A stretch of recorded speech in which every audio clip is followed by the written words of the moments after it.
This is our steam box. Underneath is a boiler, a tank with about 10 gallons of water in it.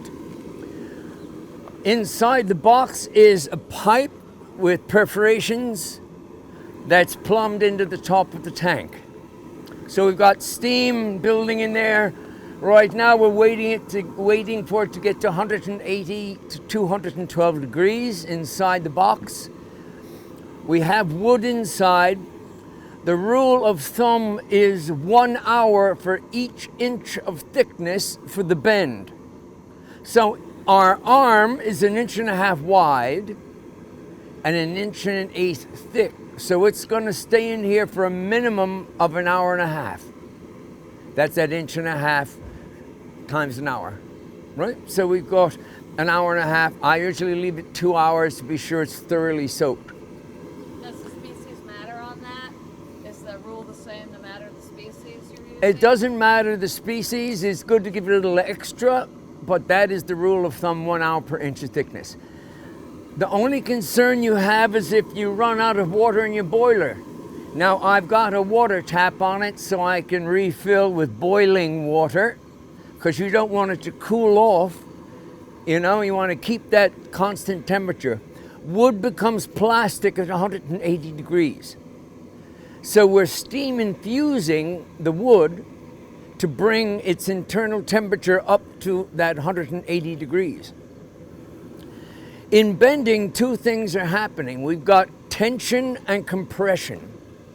So we're going to bend around a curved form. So as we bend it around the form, the inside is compressing up against the form and the outside is stretching, right? So the center is the same length, but the outside changes.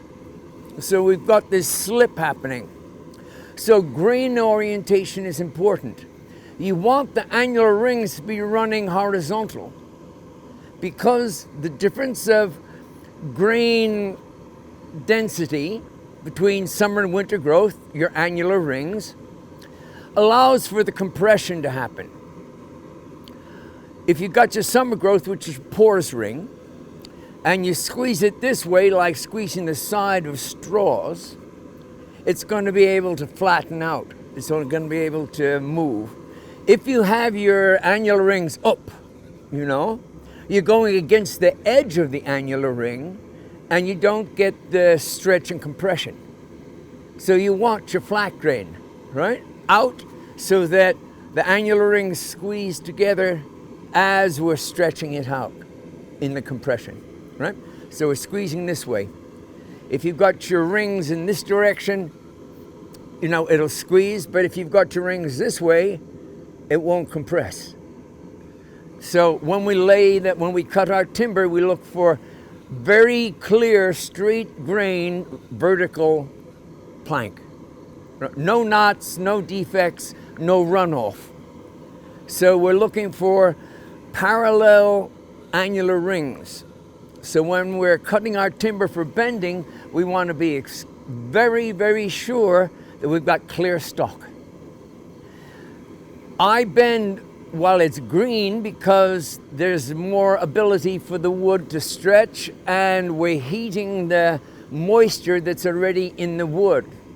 We're not having to rehydrate dry wood, right? The longer the fiber, the more stretch we get without breakaway, without it failing on the outside of the bend. So in a whole log, you may only get 1 or 2 planks that you can get bending strips out of. So it's really important to buy veneer grade material if you can, and as fresh as possible. Also, the closer to the sapwood, the more flexible, less of the heartwood. So that'll bend more, it'll stretch more because it's more live. It's not, the cell walls haven't collapsed, you know, in drying.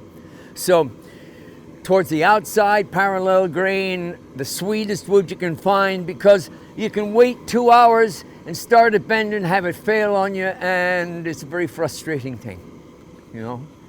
So John Brown in his book on Welsh stick chairs says, depends on how you hold your mouth that day.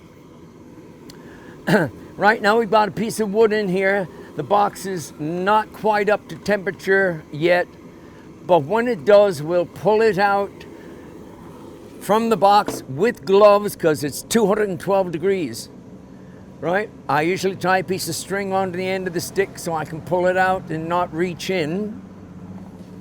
But we'll pull out our piece of wood. There's an indication on it which side goes towards the strap. Goes into the bending strap.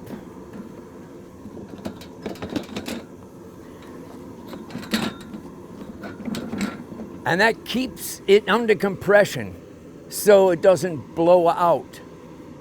So when we go into the shop, when the wood is hot and ready, flexible to use, we're going to grab this up with our gloves, set it in the form, attach cables to the ends of the backing strap, and with a ratchet, pull it around to bend the form as quickly as possible. You've only got a few minutes before it stiffens up. So maybe 5 minutes on the outside, you know, to get it around there. So by using a mechanical bender, because of the size of this material I'm using, you can bend a smaller piece by hand, but with the ratchet, it pulls both sides at once in an even tension, and you're less likely to blow it out with this stainless steel strap on the back of it.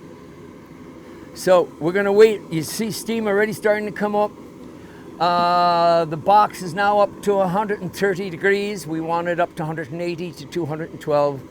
And as soon as the wood is hot and wet enough, we'll take it in and bend it around the form. I'm going to go out now and pull the arm out of the steamer in the strap. I'm going to return here. We're going to set it in the form, and my helpers are going to clamp the strap to the stick. And as soon as it's wedged in place, I'll start bending.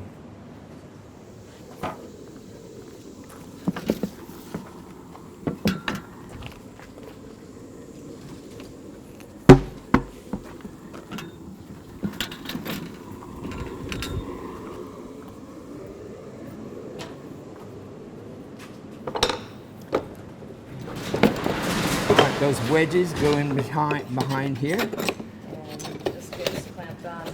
That gets clamped about there.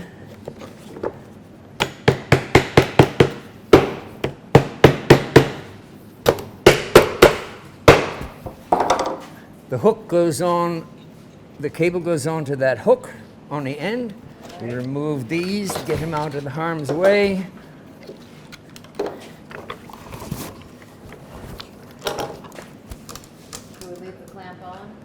Until it gets close to the, I just wanted to be sure. Let's turn this one around, get the handle on that side like his. Move yours up to this end a little bit farther. Yeah, that wasn't very bright of me, was it? Like so? Yeah, that's fine. I'm just being sure that it doesn't pull away from it. All right, we need, okay, let go of your one. I want this strap tight to it.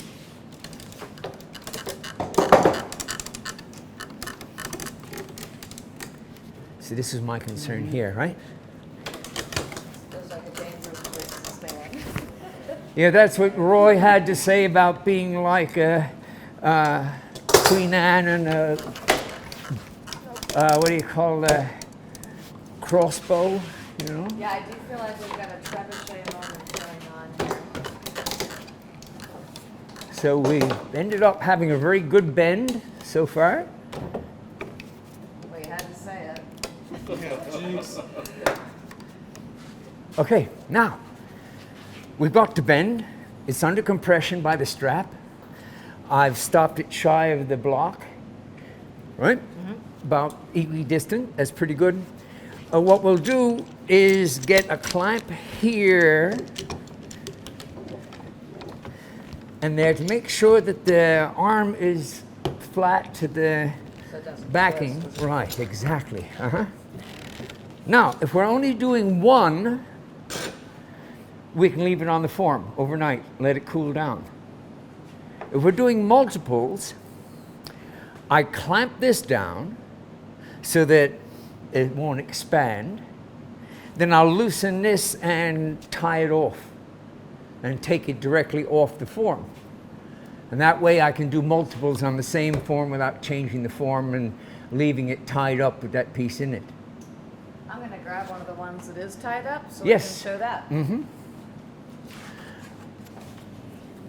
But there's no blowout. We had a good cut. We had the grain oriented correctly. Right? There's no undue compression. There's a little tag there. There's a little tag there, but we're going to dress this arm anyways. We're going to chamfer the edges of it, so it's not going to be a major problem. It didn't break in the annular ring, which was our concern. Now what I would do is, if I'm doing multiples, is I'd loosen this end and just tie a cord on there, maybe put a stick in there and do a tourniquet.